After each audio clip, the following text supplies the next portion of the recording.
excited, don't be shy. Jolene can't wait to meet you for a trailer park Christmas. The Trailer Park Way, with a brand new recipe every day. Sending videos from her trailer. Yeah. She is Jolene Sugarbaker. She is Jolene Sugarbaker. Come and spend the holidays the Trailer Park Way. Merry Trailer Park Christmas. Merry Trailer Park Christmas. Hooray! Hi there, Trailer Park fans. It's Jolene Sugarbaker, the Trailer Park Queen, and welcome to the Trailer Park Rumpus Room. This is where I answer your questions and give you behind-the-scenes looks at what the past week looked like on Trailer Park Christmas 2018. Now, Trailer Park Christmas is where I bring you a video every day from December 1st through December 25th, and it's been crazy in the Trailer Park Test Kitchen. I've got a calendar at trailerparkchristmas.com that you can follow along, and this has been a crazy week. Actually, we've done so many recipes this week, and I've added so many inches to my waistline. I mean, it has been a crazy holiday. I'm showing you how the Trailer Park celebrates the holiday. I love hearing all your comments. I love hearing actually how you change my recipes too, because everybody likes a different spice, or they like a different maybe nut. They like a walnut, and we talked about pecans or pecans, or however you say it. There was a big controversy about that. People were talking about which way you say it and which way that you're supposed to say it, and I guess it's just where you grew up with that. But just recently we did a great, speaking of that, we did a pecan meltaway cookie, and this is a traditional cookie. A lot of people have called it a wedding cookie. People have called it that, a snowball cookie. It's a melt-in-your-mouth cookie that is just an easy one that you can throw together. It's such a simple batter, and it just is rolled in powdered sugar, and it is so pretty on a cookie platter or up on a buffet. It is just one of those special classic cookie recipes that you should fix and show your friends that you can fix something fancy. And speaking of that, those nuts prices at the store, I don't know. You would think that they didn't grow on trees. I don't know what that is expensive. I think they just, it's like a currency or something like that. But before that, we did a craft, and I did it was called a nail polish flower, and that was actually I did get a comment that it looked like a small child did it. Usually I do strive to be called young, but actually I don't have a lot of patience for crafts. I like the dollar store a lot, but if I had more patience, I was just like very angry with the wire, and you could take a lot of time with it, with that craft, and it could be very pretty. That's how they made the brooches back in the vintage days, and I'd be very surprised. I want to see some of my followers do that craft and make it very pretty and very fancy. Some people are very talented with that, and I don't have the time. I'd rather be sitting on the couch eating cookies, watching something. I don't know about you, but you should try that craft. It's nail polish flowers. We just did that, and then we actually did another recipe. It was well, actually I can't even, wow, lights are bright in here today. I don't know what's going on here. We'll skip that one. We'll go to the quiche, because that one's my favorite anyway, especially for brunch. That is, people, I was hearing how they were changing it up. I did a bacon and a onion one. That is a very classic one that you can do. It's so simple to make, and you can add any kind of vegetable. If vegetables are your thing, you could add vegetables to that. And I did just add bacon and cheese to mine, but you can certainly change out the cheese. I would love to see what you all come up with your quiches with that.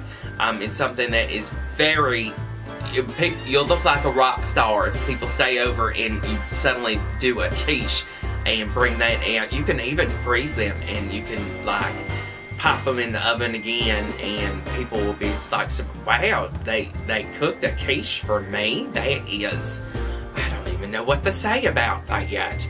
And then we got out the air fryer again, and I know that people don't have the air fryer yet, and I know that it's another appliance that does take up space. They are some good sales on them, and it is a great thing to cut back on using a lot of oil, but they do some unusual things too, like we make bagels out of that. And I was very surprised that it made a respectable bagel out of 2 ingredients. And it was Greek yogurt and self-rising flour. It is some sort of scientific miracle. If you ask me, I don't know how it did it.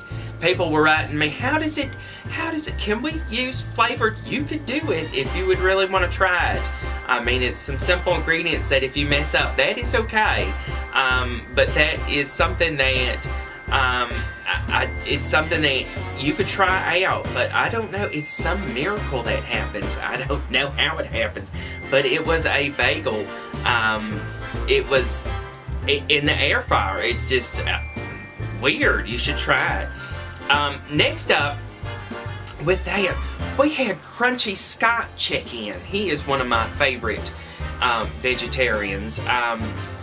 We have known each other for quite some time, and we actually, he did a video on his channel, so you should check that out. He did a vegetarian barbecue meatball, I think, and I did a toast, an avocado toast, which we all know that is very trendy and very interesting to try out.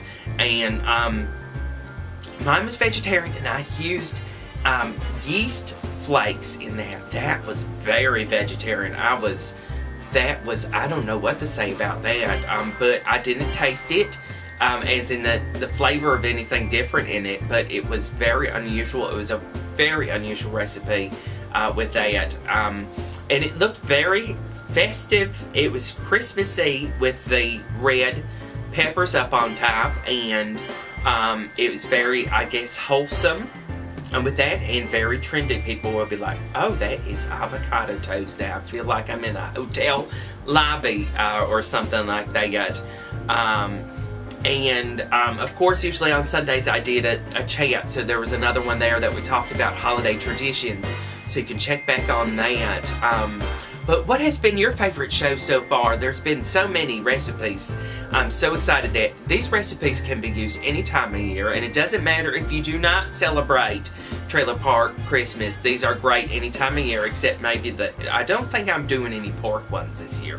Oh, well, there's some bacon. You can switch that out. You can tell me how you fix that one. But this has been so exciting to spend the holidays with you. I love hearing your stories, your traditions, what you do for the holidays. We definitely need a little bit of the Christmas spirit here, and just some funness, because it's been a crazy year. And I've got more recipes.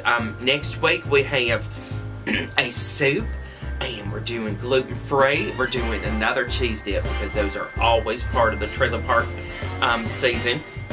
We've got a chef's choice, which is a popular one. I will tell you that, but I can't tell you what that is.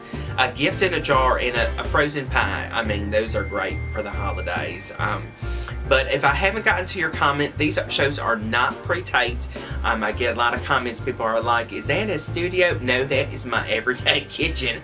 And people are like, that is so plain. And I'm like, oh, if you only knew. It's crazy doing the dishes. Speaking of which, I've got to go do the dishes now. But I did want to check in with you on the weekend. I've got a video tomorrow, so hit that big like button or like the page. Tell your friends about Trailer Park Christmas. Help me out, tell them, so we can tell everybody about how the Trailer Park celebrates the holiday. I certainly do love spending the holidays with you. Be sure to tell your friends. Download the free calendar at trailerparkchristmas.com so you can follow along. There's a video every day until the 25th, and you can catch up on the ones that you've missed. And I love you. Merry Trailer Park Christmas, and I'll see you back real soon. Actually, tomorrow. Bye-bye. Slap on all your blue eyeshadow. Watch out for that